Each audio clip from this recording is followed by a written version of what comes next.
Rain est un dresseur médiocre, viré du groupe des héros car jugé inutile. Mais tout change quand il dompte des créatures de rang S, prêtes à tout pour lui. Tout commence quand Arios, le chef du groupe, lui annonce son renvoi. C'est si soudain que Rain croit à une blague. Mais face à leur visage fermé, il comprend qu'il est vraiment mis à la porte. Ils lui disent que ses parents auraient dû s'abstenir car ses talents de dresseur ne servent à rien. Rain est abasourdi d'apprendre qu'il est jugé plus inutile que Sakura. Il laisse son équipement et s'en va. Plus tard, alors qu'il cherche comment survivre, des gamins lui demandent un tour de magie. À contre-cœur, il dompte un aigle, fait une petite démonstration et le relâche.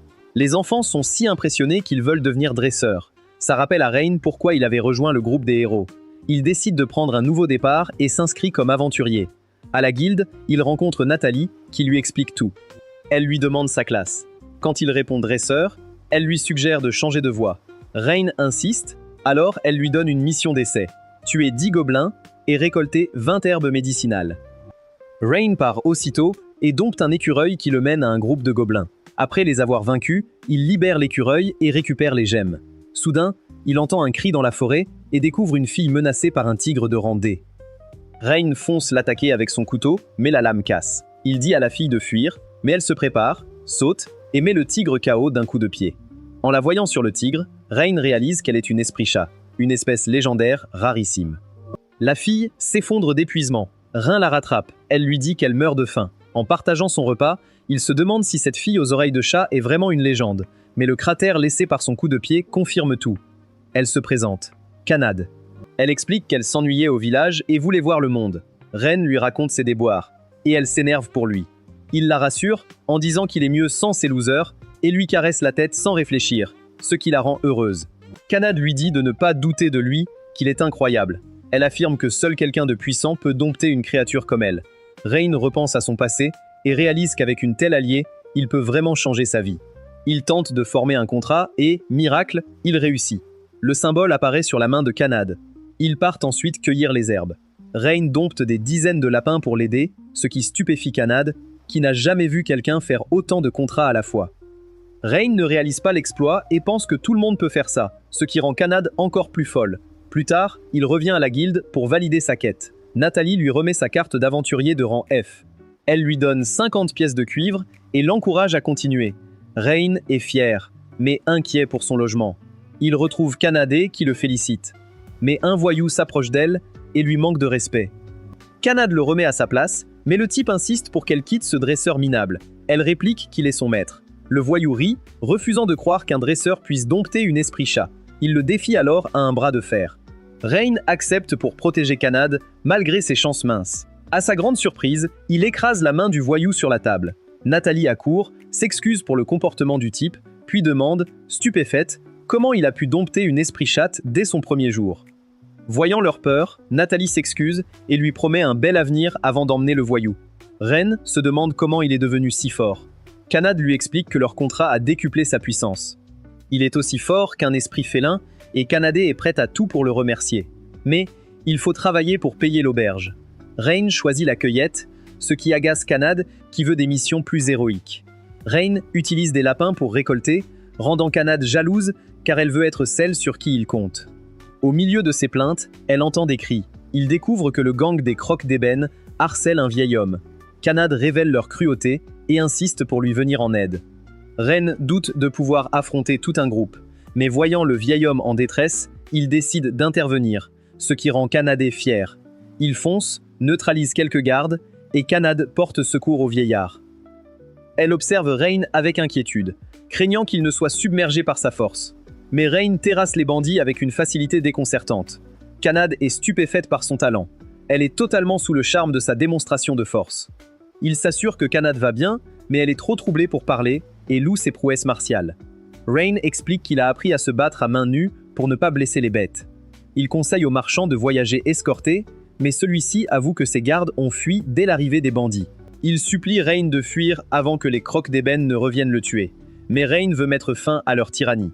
Kanade s'inquiète, mais il insiste. S'il n'agit pas, les habitants souffriront. Il utilise un écureuil pour localiser leurs repères, rendant Kanade à nouveau jalouse. Elle se sent inutile, mais Kanade trouve un moyen de se rendre indispensable, ce qui les ravit. Rain dompte alors une abeille Arby, capable de paralyser sa cible pendant des heures. Kanad est surprise, ignorant qu'il pouvait dompter des insectes. Rain explique qu'il a étudié cette spécialité lors de son entraînement. Kanad est sous le choc. Posséder 2 classes de dompteurs est inouï. Il lui demande de retourner en ville, chercher des renforts pendant qu'il paralyse les bandits. Kanad s'exécute avec enthousiasme, tandis que Rain forme un contrat avec des centaines d'abeilles à la fois. Lynn et Mina, les anciennes coéquipières de Rain, étaient les gardes du marchand, mais elles ont fui comme des lâches. Pour se dédouaner, elles blâment leur nouveau compagnon, un dompteur. Il se défend en disant qu'il n'est pas un combattant, mais elles l'accusent de ne pas avoir assez bien scouté, affirmant qu'un seul écureuil ne suffisait pas. Le garçon est stupéfait, car la plupart des dompteurs ne peuvent même pas en dresser 2. Les filles commencent à se demander si Rain était un cas spécial. Refusant d'admettre leur tort, elles menacent le garçon de représailles s'il ne prend pas la responsabilité de cet échec, le poussant à s'enfuir. Rain a neutralisé les bandits avec ses abeilles, et Kanade revient avec du renfort. Aucun chevalier n'est venu, les aventuriers expliquent qu'ils ont refusé la mission. Alors qu'ils félicitent Kanad, des grognements retentissent.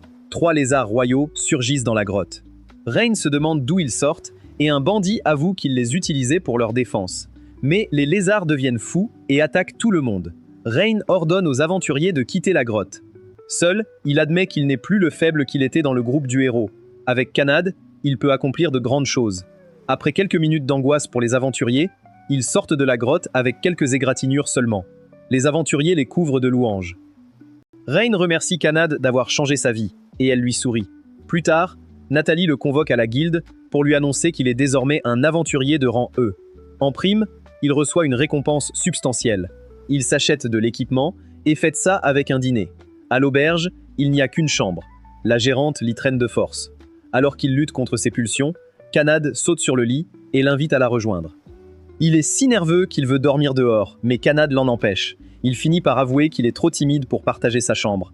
Elle dit que ça ne la dérange pas. Il lui rappelle qu'il est un homme, ce qui l'embarrasse un peu. Mais elle accepte, car il est trop honnête pour abuser d'elle. Rain lui conseille de ne pas faire confiance si vite aux inconnus. Kanade lui répond qu'elle se sent en sécurité avec lui. Ils sont camarades, elle ne veut pas qu'il dorme dehors. Rain sourit et accepte de passer la nuit ici. Plus tard, Kanad le regarde dormir. Beaucoup d'humains ont voulu l'exploiter, mais Rain est différent. Il a risqué sa vie pour elle et la traite comme une fille normale, ce qui la rend heureuse. Elle se sent triste pour lui, blessée par son renvoi du groupe du héros. Il fait semblant d'aller bien pour ne pas l'inquiéter.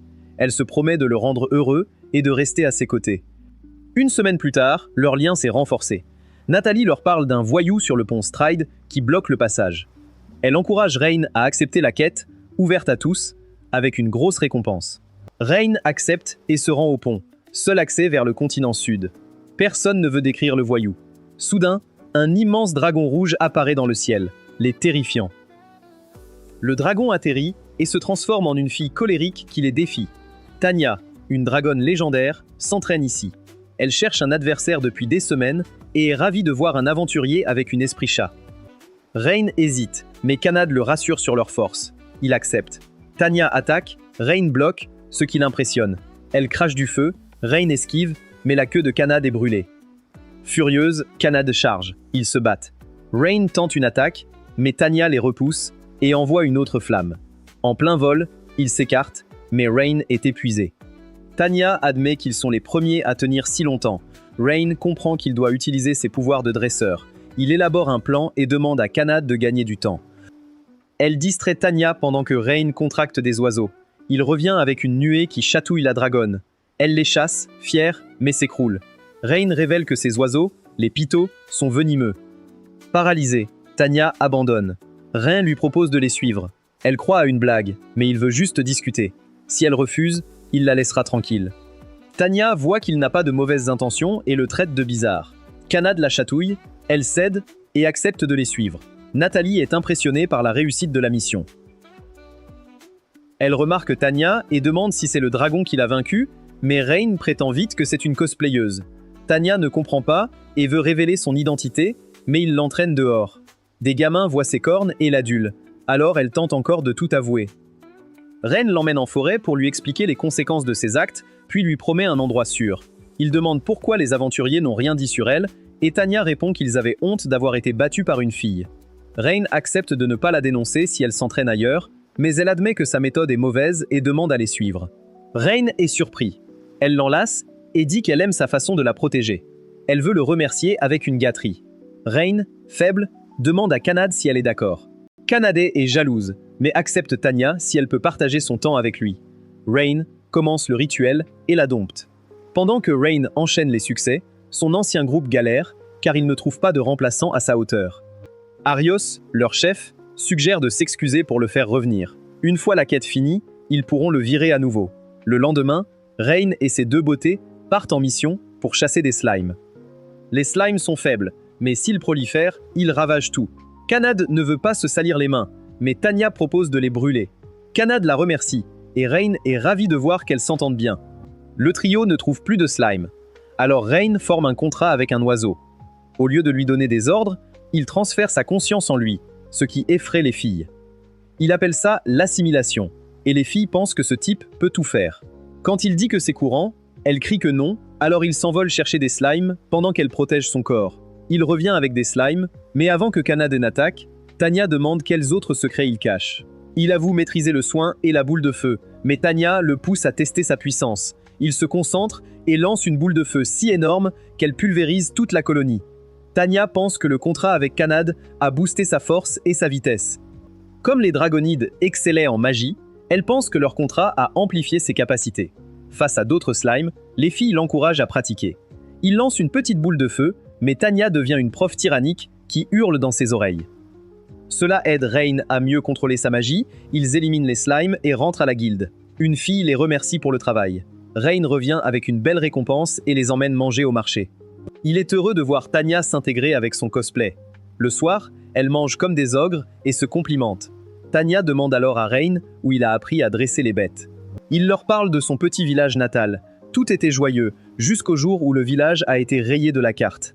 Les filles sont désolées de lui faire revivre ce traumatisme et lui disent qu'il n'est pas obligé de continuer. Mais il sait que jouer sur la corde sensible est son dernier atout, alors il continue. Un jour, ses parents ne pouvaient pas l'accompagner, il est parti s'entraîner seul jusqu'au crépuscule. En revenant, il a vu une lueur rouge venant du village. Il a couru et a vu le village en flammes. Tout le monde était mort. Des aventuriers l'ont recueilli, il a travaillé dans une auberge pour survivre. C'est ainsi qu'il a vécu jusqu'à ce qu'Arios et son groupe l'invitent à les rejoindre. Rain pensait réussir, mais Arios ne l'utilisait que pour porter leur sac. Après ces confidences, Rain se sent minable, mais Kanade lui prend la main. Elle avoue qu'elle se demandait pourquoi il risquait sa vie. Elle le prenait pour un idiot, mais elle voit enfin que c'est un homme bon qui veut aider les autres. Elle l'assure qu'il n'est pas un perdant. Tanya ajoute qu'il est humble et qu'elle est fière d'être sa servante. Rain est émue, mais Tanya change d'humeur et jure de corriger Arios pour son comportement. Kanade est d'accord, mais Rain leur demande de se calmer. Ils finissent la soirée en riant. Le lendemain, ils acceptent une quête contre des orques. Les filles rivalisent pour en abattre le plus. Rain leur demande d'être prudente, mais Tanya assure qu'elle gère la situation. Tanya terrasse les orques, mais l'un d'eux attrape sa jambe. Elle le brûle au visage. Alors qu'elle reprend ses esprits, un autre orc attaque par derrière. Rain bloque le coup, permettant à Kanade de l'achever. Tanya panique en voyant Rain blessé, mais il utilise la magie de soin. Tanya se sent coupable de son imprudence et perd confiance en elle. Le soir, après que Rain a vendu les cristaux, Kanade lui apprend que Tanya est partie s'isoler. Alors qu'elle boude, la petite fille de la veille lui demande si elle a vaincu des monstres. Tanya lui dit qu'elle a été inutile, alors la fillette propose son aide. Touchée, Tanya décline poliment. La petite s'en va, et Tanya se cache le visage, honteuse d'avoir mis Rain en danger par orgueil. Rain arrive alors. Elle s'excuse de ne pas l'avoir écoutée, mais il lui caresse la tête, heureux qu'elle n'ait rien. Surprise, elle se sent mieux quand Kanade les rejoint et la prend dans ses bras. Le soir, Rain demande une chambre plus grande. Tanya est touchée par sa gentillesse. Elle l'observe dormir par terre et se demande pourquoi il laisse toujours les lits aux autres. Sans qu'elle s'en rende compte, des sentiments naissent en elle. Elle chasse vite cette idée, se disant qu'elle l'apprécie simplement. Le lendemain, alors qu'il rentre d'une mission, Rain se fige, horrifié. Arios et son groupe sont là, venus le recruter à nouveau.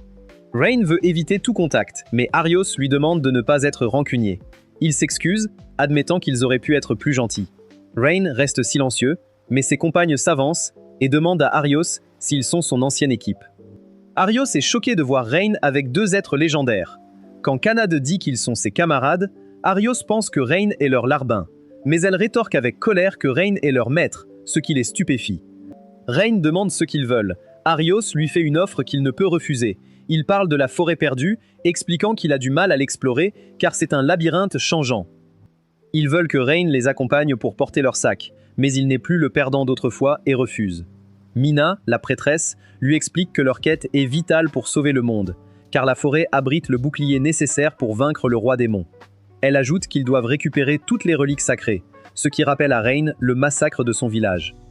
Voulant protéger les innocents, il accepte à contre-cœur. Arios et les autres continuent de lancer des piques.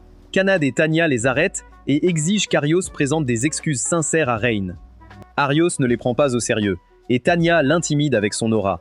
Arios s'emporte, affirmant qu'il est le héros. Les autres refusent aussi de s'excuser. Arios attrape Rain par le col, lui ordonnant de tenir ses animaux en laisse. Entendre cela met Rain en colère, mais Arios aggrave les choses en l'accusant de les avoir dressés. Rain finit par frapper Arios, le projetant au loin sous le choc de son groupe. Mais rien n'y fait. Arios les défie en duel pour régler ses comptes. Kanad affronte Agathe, Tanya s'occupe de Lynn et Mina, et Rain fait face à Arios. Agathe est ravie d'affronter une espèce ultime, et Kanad promet de le faire s'excuser. Elle charge, il bloque avec son épée géante, mais elle continue ses attaques et ses provocations. Agathe s'énerve et lance son attaque ultime, mais Kanad l'arrête d'un simple coup de pied. Sous le choc, Agathe prétend qu'il se retenait pour ne pas blesser une dame. Il charge une nouvelle attaque, mais Kanad lui dit de se reposer puisqu'il est si lent. Réalisant qu'il n'est pas de taille, il panique juste avant que Kanad ne lui assène un coup au visage. Elle panique d'avoir frappé trop fort, mais il l'avait bien cherché. Pendant ce temps, Tanya dit à Lynn et Mina qu'elle voulait affronter le héros, mais qu'elle se contentera d'elle. Furieuse, elles lancent leur sort, mais Tanya les fait disparaître d'un claquement de doigts. Leur tête la fait rire. Lynn et Mina, hors d'elle, tirent à nouveau. Mais Tanya, tel Thanos, annule encore leur sort. Elle analyse la magie pour l'annuler instantanément. Elle est immunisée, et elles ont l'air ridicules. C'est trop complexe pour leur cerveau limité, alors elle continue d'attaquer jusqu'à l'épuisement. Mina est choquée, mais Tanya lui rappelle que Rain est le héros de l'histoire, et qu'il pourrait même dompter les dieux. Elle tente leurs sorts les plus puissants, mais Tanya les dissipe. Elle décide alors de leur montrer la vraie magie. Le ciel rougit, des cercles magiques apparaissent, et des météores s'apprêtent à les réduire en cendres. Les voilà qui pleurent, mais Tanya annule le sort au dernier moment pour les humilier. Elles perdent connaissance, et Tanya ricane. Il ne reste qu'Arios, qui continue ses provocations jusqu'à ce que Rain l'interrompe d'un coup de poing. Arios réplique et blesse Rain, admettant qu'il est fort. Malgré les coups, Rain réalise qu'il a affronté pire. Il saisit le bras d'Arios et lui demande si c'est tout ce qu'il a, avant de lui porter un coup au ventre pour le faire reculer. Rain enchaîne, Arios esquive de justesse et un rocher explose derrière lui. Arios est stupéfait par la force de Rain, qui lui explique que c'est grâce à ses pouvoirs de dompteur. Il a étudié chaque mouvement d'Arios pour anticiper ses attaques et les contrer grâce au pouvoir reçu de Kanad. Arios tente sa magie de héros, mais Rain annule son sort avec une boule de feu amplifiée par Tanya. Arios le submerge alors de sorts offensifs. Soudain, son corps s'engourdit. Rain révèle qu'il a dompté une abeille qui l'a piqué. Paralysé, Arios implore pardon, mais Rain l'assomme. Ses amis accourent et il les serre dans ses bras. Il visite ensuite la forêt interdite, et Tanya suggère de tout brûler.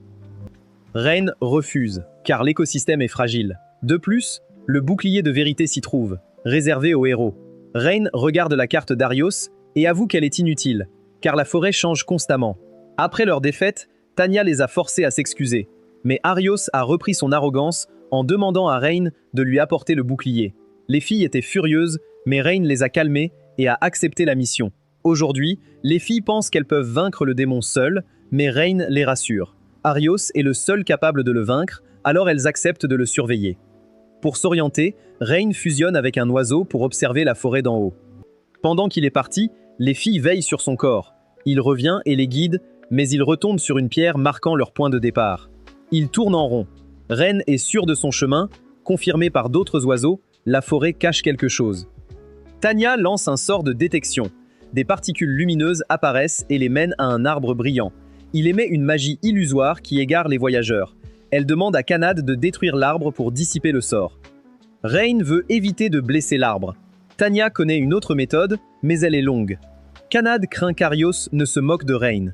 Elle s'apprête à frapper l'arbre, mais une voix leur ordonne de partir. Kanad, effrayé, se cache derrière Rain. Une fée surgit de l'arbre, stupéfiant tout le monde. Les fées sont légendaires, comme les esprits félins ou les yeux de dragon.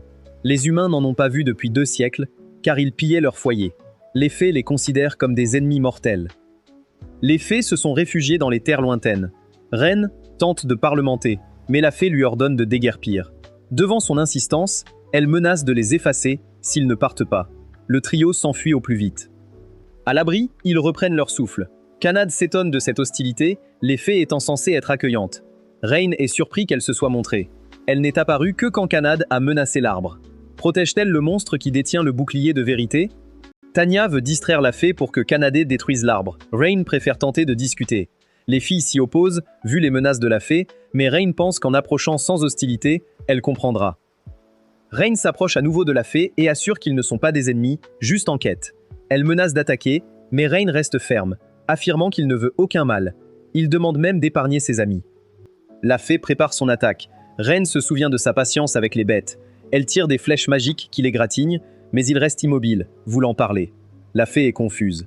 Rain explique que tous les humains ne sont pas des destructeurs. Elle tire une autre flèche, mais Kanade et Tanya interviennent.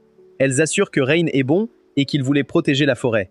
Avec 2 espèces légendaires pour se porter garante, la fée se calme et se présente. Sora. Ils expliquent chercher le bouclier de vérité. Sora révèle avoir créé une barrière pour cacher le village des fées. Il n'y a aucun monstre ici, ce sont les fées qui protègent le bouclier. Elle leur apporte le bouclier.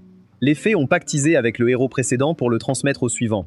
Le pacte est honoré, elle leur demande de partir. Rain remercie, mais remarque que Sora semble tourmentée et revient vers elle. Il lui propose son aide. Sora hésite, craignant pour eux. Rain insiste. Tanya ajoute que cet idiot risque toujours sa vie pour les autres. Kanade assure qu'ils sont solides et qu'ils l'aideront si elle se confie. Elle révèle que sa sœur, Runa, a été enlevée par un serviteur du Seigneur Démon. C'est un chevalier de l'ombre, un monstre de rang C. Il n'est pas très fort, mais il annule la magie, ce qui est fatal pour les fées. Le chevalier voulait que Sora baisse la barrière. Le chef du village a ordonné de privilégier la sécurité du groupe. Sora comprend, mais souffre pour sa sœur. Rain essuie ses larmes et promet de ramener Runa. Sora l'enlace. Elle rappelle à Rain que le chevalier veut qu'elle retire la barrière, puis elle le désigne. Rain lui demande de rester en retrait pour ne pas mettre Runa en danger. Après ses encouragements, il localise le chevalier qui retient bien Runa en otage. Rain lance une boule de feu pour distraire le chevalier, permettant à Kanad d'attaquer. Choqués par leur force, ils demandent qui ils sont. Rain refuse de répondre, alors ils devinent qu'ils veulent sauver Runa. Quand ils tentent de l'attaquer, Tanya bloque tout et brise ses chaînes. Elle s'envole avec Runa, laissant Rain et Kanade affronter le chevalier. Rain s'inquiète, car il encaisse bien les coups. Le chevalier déclenche une puissante attaque de vent qui menace la forêt. Rain et Kanad doivent vite trouver une stratégie. Rain dompte un essaim d'arbise. Leur paralysie échoue, mais ils servent de diversion. Rain utilise alors Boost sur Kanad, la transformant en guerrière surpuissante qui terrasse le chevalier d'un seul coup. Kanade demande quel sort il a utilisé. Rain prétend que c'est basique pour amplifier ses bêtes, mais Tanya révèle que c'est un sort légendaire oublié. Kanad préfère se concentrer sur le sauvetage de Runa.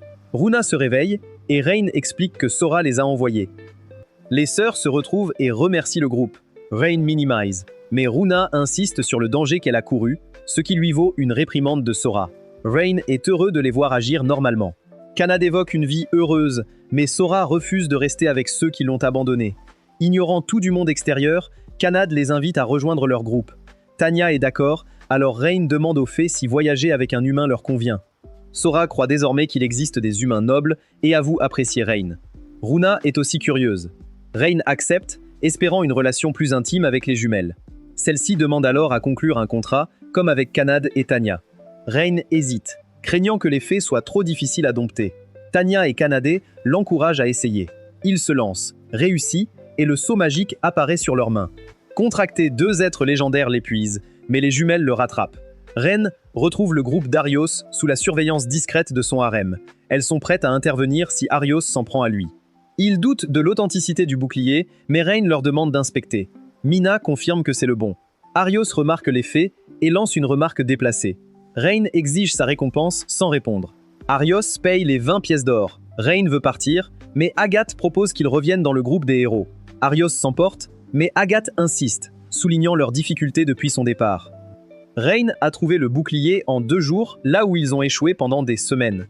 Lynn et Mina admettent son utilité. Agathe lui propose un meilleur salaire, mais Rain est furieux de leur mépris passé. Soutenu par Kanad et ses compagnes, il refuse et s'en va. Lynn est furieuse, mais Mina pense que Rain n'a pas sa place parmi les héros. Il décide de l'oublier, sauf Arios qui rumine sa vengeance. Les filles demandent à Rain si Arios est le seul capable de vaincre le roi démon. Rain explique que le héros possède le sang des dieux, ce qui lui permet de briser ses limites et de résister au pouvoir du roi démon.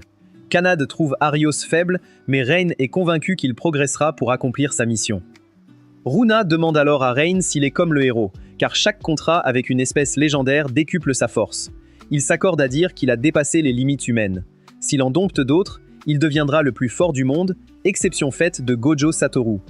Rain réalise qu'il a rejoint Arios pour vaincre le roi démon. Il dit qu'il le fera s'il le peut, mais les risques sont immenses et il n'est pas encore prêt mentalement. Il demande aux filles de le laisser réfléchir. Elles comprennent et acceptent d'attendre. Kanad promet qu'elles resteront à ses côtés, quoi qu'ils choisissent. Quelques jours plus tard, Rain se réveille dans une chambre bondée et espère en obtenir une autre pour dormir en paix. Au petit déjeuner, les filles suggèrent de nouveaux équipements. En chemin, les jumelles fées s'accrochent à lui par méfiance, mais il les rassure. Des aventuriers approchent pour saluer Tanya, battue au pont, et elle leur conseille de s'entraîner davantage. Kanade reçoit des fruits offerts, ce qui inquiète les fées. Des fans de Rain arrivent et le félicitent pour ses 2 nouvelles épouses, ce qui gêne Sora mais amuse Runa.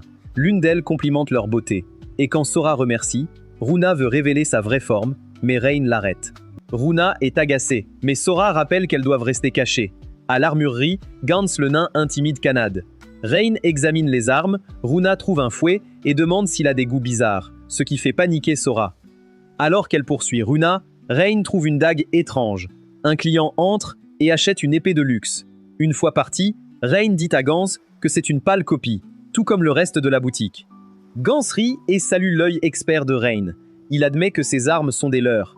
Face aux reproches des filles, il devient sérieux et dit ne facturer que la valeur réelle. Il montre ses vraies créations, si parfaites que Rain se demande pourquoi il ne fait pas tout ainsi. Gans explique que les gens ne respectent plus les armes et les jettent pour des plus jolies. Il montre ses mains abîmées et dit ne forger que pour les dignes. Tanya est d'accord. Il demande comment Rain a su et il répond que c'est grâce à son talent de dresseur. Son talent exige une attention constante sur ses bêtes, ce qu'il applique à tout. Impressionné, le nain veut lui forger une arme spéciale, mais il n'a plus de mithril. Tanya précise que le mithril est introuvable, mais dure toute une vie. Gans possède une mine, mais il n'y trouve plus de mithril, suspectant un vol. Curieux, Rain accepte la mission d'enquête sur les conseils de Tanya pour obtenir son arme. Gans demande le prix, mais Rain veut juste une arme. Le nain accepte avec enthousiasme. Le groupe se rend à la guilde et voit une foule devant le tableau des quêtes. Nathalie explique qu'Arios cherche des membres. Les filles voient la tristesse de Rain, mais il les rassure. Nathalie demande si les fées sont ses amies, et Runa répond qu'elles sont bien plus que ça, semant le trouble. Le malentendu dissipé, Rain donne la requête de Gans à Nathalie. En route vers la mine, les fées s'épuisent. Rain les emmène se reposer près d'un lac. Les filles demandent à se baigner. Rain accepte nerveusement. Pendant qu'elle profite, il retourne en forêt et déploie 2 écureuils pour monter la garde. Pendant que Kanad et Tanya se baignent, les jumelles fées sont jalouses de leur forme généreuse. Les filles les taquinent, mais Kanad crie soudainement. Rain accourt et découvre qu'un poisson a mordu la queue de Kanad. Mais en voyant tout ce beau monde, il fait demi-tour. Plus tard, il s'excuse de les avoir surprises. Elle lui demande simplement de rester naturelle et de ne pas rendre la situation plus gênante. Rain est soulagé quand Tanya lui propose de se baigner pour se détendre. Il refuse, sachant que Runa en profiterait. Ils arrivent à la mine et Rain comprend que des voleurs pillent le mithril. 2 hommes sortent. Rain demande aux filles d'y aller doucement pour les interroger, mais elle les assomme. Sora révèle qu'elle peut lire leurs souvenirs, ce qui choque Rain. Les sœurs voient des mineurs à l'intérieur. Après les félicitations de Rain, elles réclament des caresses sur la tête. Rain accepte, ravissant les jumelles, mais rendant les 2 autres jalouses. Il annonce qu'ils entrent dans la mine, mais l'ennemi est au courant. Il montre un aigle. Il y a un dresseur parmi les voleurs. Ils entrent et sont accueillis par une boule de feu, bloquée par Sora et Runa. Le mage réessaie, mais les jumelles scellent sa magie. Les archers tirent, mais Tanya détruit les flèches et Kanad les neutralise. Il ne reste que le dresseur. Rain explique qu'ils viennent pour Gans. L'homme attaque, mais Rain le maîtrise et exige sa reddition. Il refuse et invoque un Behemoth, un monstre de rang B. Rain comprend qu'il a affaire à un mage puissant. L'homme révèle qu'il a élevé le Behemoth depuis petit. Il ordonne l'attaque, Rain esquive, mais la mine s'effondre. Les filles évacuent tout le monde pendant que Rain affronte le dresseur et sa bête. Rain est débordé. Kanad revient pour l'aider. Il lui demande de capturer le dresseur pour briser le contrat. Rain distrait le Behemoth en esquivant et en lançant des boules de feu, mais sans succès. Kanade capture le dresseur, mais il refuse d'annuler le contrat et ordonne au monstre de tuer Rain. La mine s'affaiblit. Alors Rain décide de faire confiance à ses capacités pour outrepasser le contrat. C'est impossible, mais Rain croit en lui. Le dresseur panique, le monstre se retourne contre lui. Rain est forcé de tuer la bête, le cœur lourd. Il interroge ensuite les aventuriers. Ils ont tous acheté leurs armes à Gantz. Arnaques, il voulait se venger en volant son mithril. Gantz réalise qu'il a été malhonnête et se sent coupable. Rain lui dit que tout le monde fait des erreurs, mais que seuls les chanceux peuvent se racheter. Il conseille à Gantz de repartir sur de bonnes bases. Gantz accepte et demande à Rain ce qu'il veut. Il commande une dague et un gantelet spécial. Il murmure quelque chose à l'oreille de Gantz, intriguant les filles. Pendant que Gantz travaille, Rain dit aux filles que c'est pour une pause. Arios auditionne des candidats, mais aucun n'est assez bon, car ils ne peuvent dresser qu'une créature à la fois. Ils ne savent pas se battre seuls, et Rain a placé la barre trop haut. Après le départ du candidat, Mina dit à Arios qu'il n'y a plus personne, tout en pensant au talent qu'il a rejeté. Elle admet qu'aucun n'égale Rain. Elle demande à Arios d'être plus souple, mais il prétend que son jugement est infaillible. Mina est dévouée à Arios. Elle n'a d'autre choix que de se soumettre à ses caprices. Arios lui demande de se reposer, puis sort une bague suspecte pour éliminer Rain. Le lendemain, Rain demande à Nathalie ce qu'il est advenu des aventuriers capturés.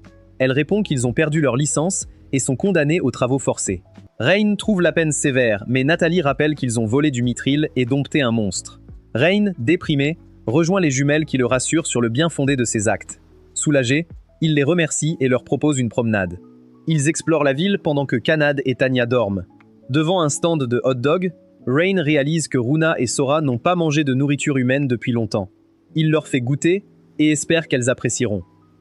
Après le repas, les filles demandent quelle capacité Rain a développée. Il les déçoit en disant qu'il se sent identique. Les jumelles refusent d'y croire et pensent qu'il a débloqué la magie ultime des fées. Comme Rain n'a aucun nouveau sort, elles se considèrent comme des échecs. Rain les rassure sur leurs valeurs, mais elles restent déprimées, ayant été rejetées par leur village. Elles se sentent faibles face à Kanade et Tanya et demandent pourquoi il les a choisis.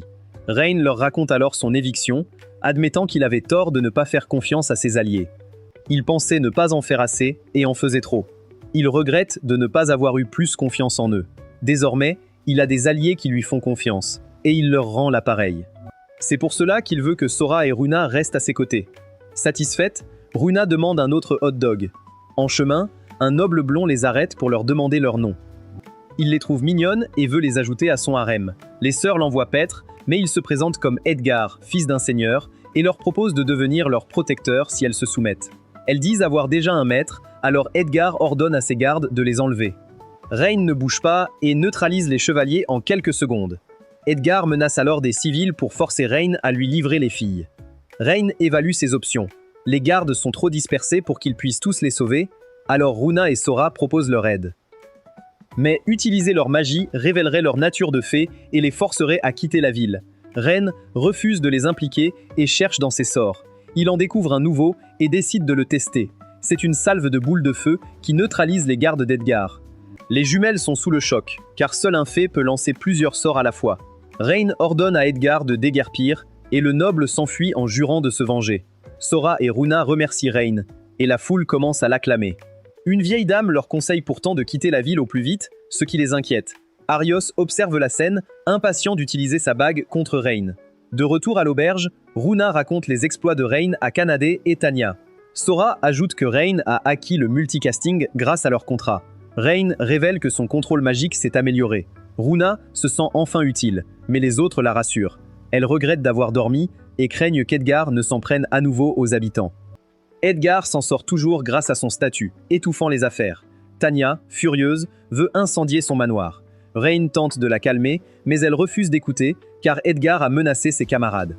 Rain partage son désir de protéger les innocents, mais rejette la violence à cause de son passé.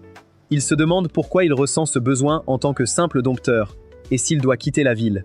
Les filles lui conseillent de suivre son cœur, promettant de le soutenir, tout en espérant qu'il choisira de protéger la ville. Rassuré, Rain accepte de protéger la ville des nobles corrompus.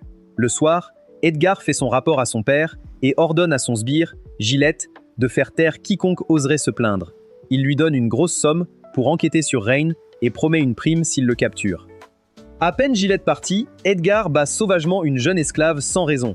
Le lendemain, Rain et Kanad vont signaler les crimes d'Edgar à l'ordre des chevaliers, mais ils refusent de les écouter. Pire, ils les accusent de mentir sur le fils gâté du seigneur. Comprenant que les chevaliers protègent Edgar, ils s'en vont. Dehors, Rain explique à Kanad que l'ordre est sous la coupe du seigneur, donc porter plainte est inutile. C'est alors que Stella, la vice-capitaine, les aborde.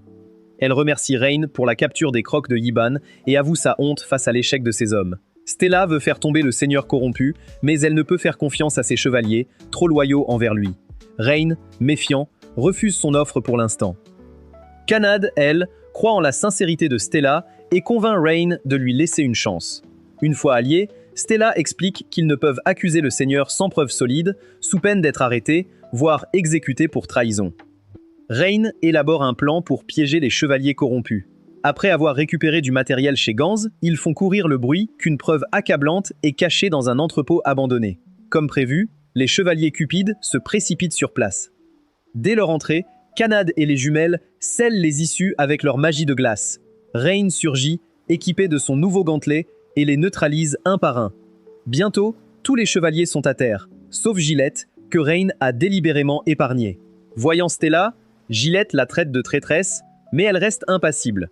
Elle révèle que pendant qu'il était distrait, Kanad et Tanya ont pris le contrôle du quartier général des chevaliers, où elles ont trouvé toutes les preuves de leur corruption.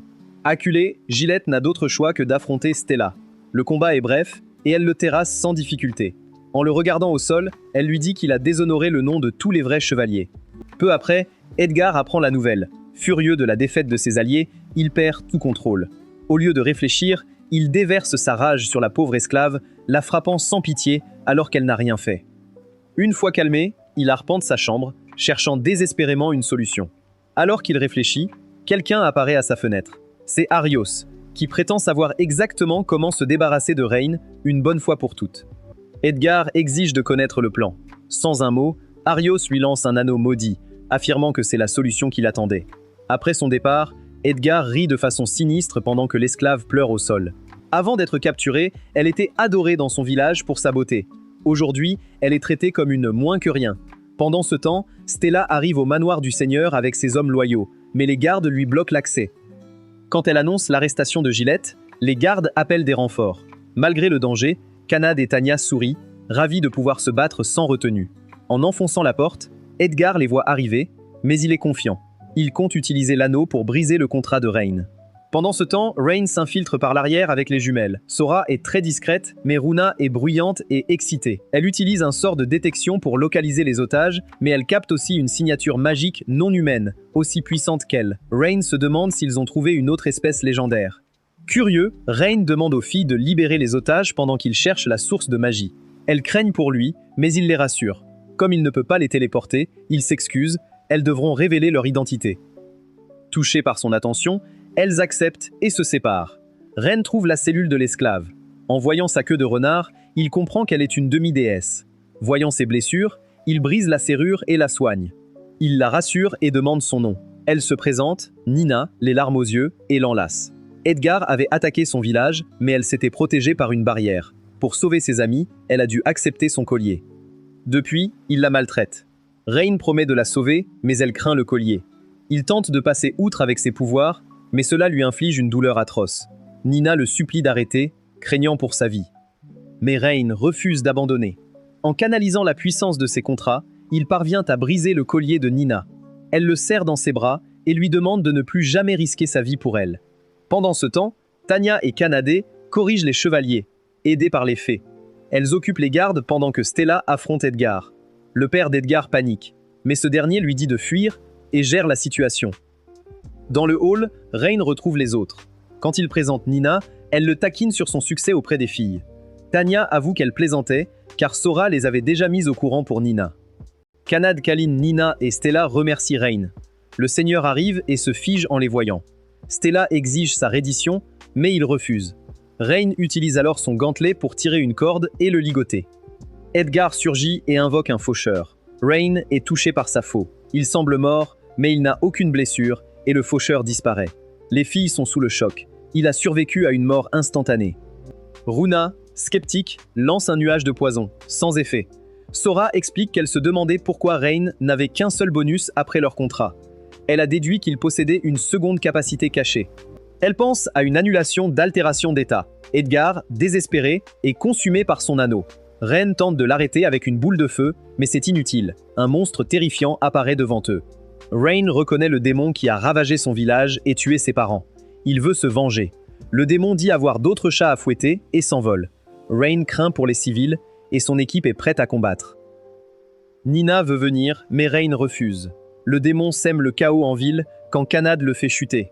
Le démon voit Rain et son équipe. Quand Rain jure de le tuer, le démon se met à rire. Kanade attaque, rejointe par Tanya. Rain tente de le ligoter, mais le démon se libère facilement. C'était une diversion pour permettre à Runa et Sora de charger leur sort. Elle lance une attaque dévastatrice, mais le démon est indemne et invoque des monstres. Les filles éliminent les créatures, mais le démon en a une réserve infinie. Kanade se prépare à repartir au combat. Mais après une attaque, Tanya s'énerve et utilise son souffle de dragon pour le distraire pendant que Rain soigne Kanade. Tanya encaisse un coup mais se relève vite, rougissant quand Rain s'assure qu'elle va bien. Impressionné par sa force, le démon lance un sort dévastateur sur la ville.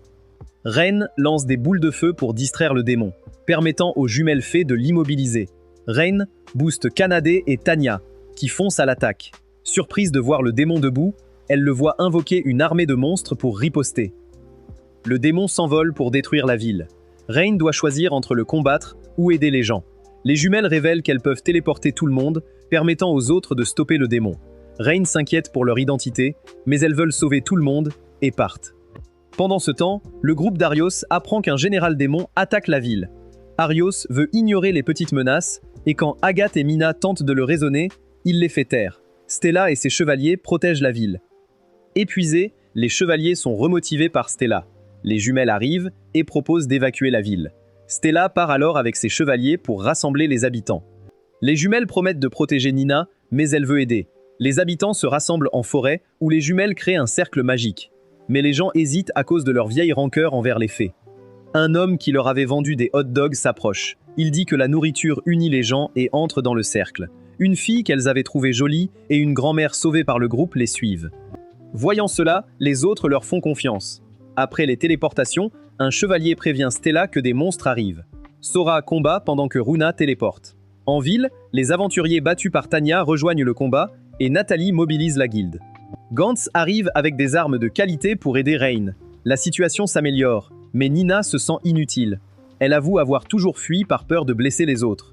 Elle se demande si sa vie vaut le coup si d'autres meurent pour elle. Quand Sora se retourne pour l'appeler, elle a disparu. Rain et les autres peinent à atteindre le démon quand Nina arrive et s'accroche à Rain. Elle veut aider, et les filles comprennent que Nina, étant demi-dieu, possède un sort de téléportation. Nina accepte, et Rain l'emmène vers le démon. Le démon les repère et tire des rafales d'énergie, mais Rain les esquive toutes en fonçant. Mina active la téléportation pour placer Rain juste devant l'ennemi. Surpris, le démon reste confiant. Rain ignore ses provocations, renforce son pouvoir et pose la main sur le torse du démon pour créer un lien. L'énergie noire veut le consumer, mais Rain résiste et prend le contrôle. Il ordonne aux monstres de détruire leur maître. Ils obéissent sans hésiter, et le démon finit par disparaître. La bataille finie, Nina s'évanouit d'épuisement et ils tombent du ciel. Tanya les rattrape avant l'impact et les ramène en sécurité. Au lever du soleil, Rain est fier de ce qu'ils ont accompli. 3 jours plus tard, la ville se reconstruit et Stella est nommée capitaine. Les coupables sont en prison. Nina demande à rejoindre le groupe de Rain et il accepte de passer un contrat avec elle. Après avoir dompté la demi-déesse, Kanade et Tanya lui font des câlins, rejointes par les fées. Au guilde, Stella promet de bien diriger les chevaliers. Après l'avoir remercié, Nathalie félicite Rain pour son passage au rang C.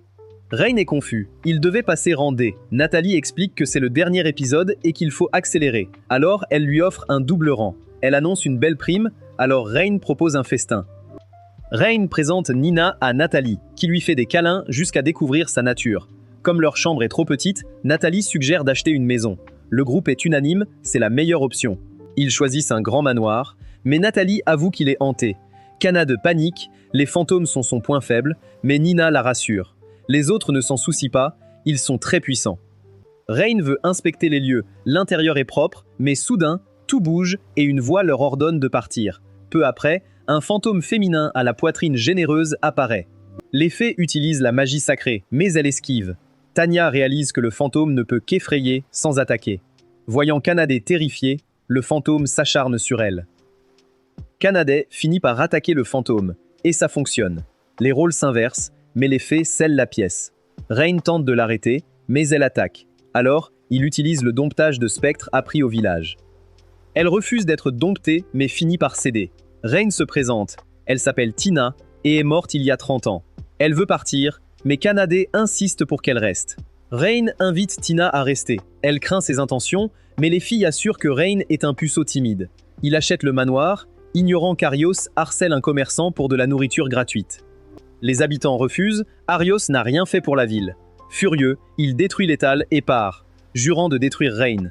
Plus tard, Rain rentre au manoir avec plein de nourriture. Kanade l'accueille chaleureusement. Le soir, les filles préparent un repas, ce qui émeut Nina. Elle remercie Rain, qui réalise qu'après avoir tout perdu, il a enfin retrouvé une famille. Ému, il essuie ses larmes et mange. C'est tout pour cette vidéo. Si elle vous a plu, laissez un pouce bleu. Et pour en voir plus, regardez cette vidéo.